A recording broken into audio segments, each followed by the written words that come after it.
All right, today we are diving deep into one of the biggest battles in tech right now, the race to build the West's next dominant digital platform, the so-called super app. You've got everybody jumping in. AI companies, social media giants, all the big tech players. But as we're about to see, the winner might not be who you think, or even what you think. Because the prize here isn't just a new app. It's about who gets to control the dashboard of our digital lives. Okay, so let's get right into it. The end goal for every single one of these companies is to become the main screen for how you work, how you talk to people, and how you spend your money. But the strategy to get there? Well, that's where it all gets really, really interesting. Now, you can't really understand this race without looking at the platform that literally wrote the playbook. And that is China's WeChat, the original everything app. It's the gold standard.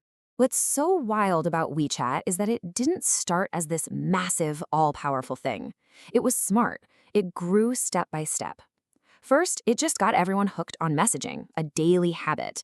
And only then, once it had everyone's attention, did it start layering on payments and other services. It basically built an entire empire on the simple foundation of chat. And this number just shows you the genius turning point. WeChat made payments social. Instead of a boring transaction, they turned it into a cultural event with these digital red packets. In just a few years, it went from 16 million to 46 billion. That's how you get an entire country to adopt your digital wallet, like overnight. So you look at that success and you think, why not just copy that in the US or Europe, right? Well, it turns out you can't just copy-paste the model. And the reason why tells you everything you need to know about how this race is going to play out in the West. See, the West is just a whole different ballgame. First off, we've got these huge established banks. It's tough for a new payment system to just break in. Then you've got all the complex rules, like GDPR, which makes things way more complicated. And honestly, most importantly, think about how you use your phone. You've probably got a favorite app for music, another for maps, another for banking. We're used to having specialized, best-in-class apps. So selling us on one clunky app that does everything just okay, that's a much harder sell.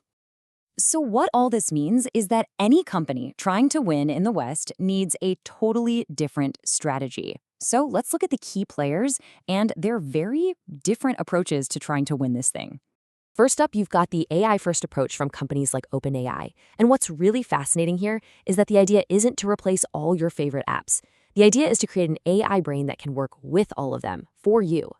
So instead of one giant app, the goal is an intelligent assistant that kind of floats on top of everything you already use. But, and this is a huge but, its success completely depends on one thing: being so reliable and so safe that you actually trust it to take actions on your behalf. That's a massive hurdle. Okay, so that's the AI approach. On the flip side, you've got a company like X. It's taking a completely different path, trying to evolve its social media platform into a complete digital hub. X is making a big bet. It's betting that by layering payments, private messaging, and AI onto its already powerful network of users, it can create this self-reinforcing world where your attention just naturally turns into transactions. But man, that is a huge challenge. You have to convince people to trust you with their money, their private chats, and their information all at the same time. And of course, you can't talk about this without bringing in the big guns. Each of the tech giants is playing to its strengths. Apple, it controls the operating system and the wallet, so it's trying to own that core layer of identity and trust. Google is using Android and its AI to run things from the OS level. Meta is looking at the billions of people on WhatsApp and Messenger and thinking, how do we turn that into a business platform? And then you have Microsoft, which is trying to make Teams the super app for your entire work life. So when you step back and look at all these different plays, a really clear picture starts to form. The winner in the West is not going to be a WeChat clone. It's going to be something totally new, built on a completely different philosophy. And this right here is the key takeaway. The future isn't about aggregation, just stuffing more and more features into one app.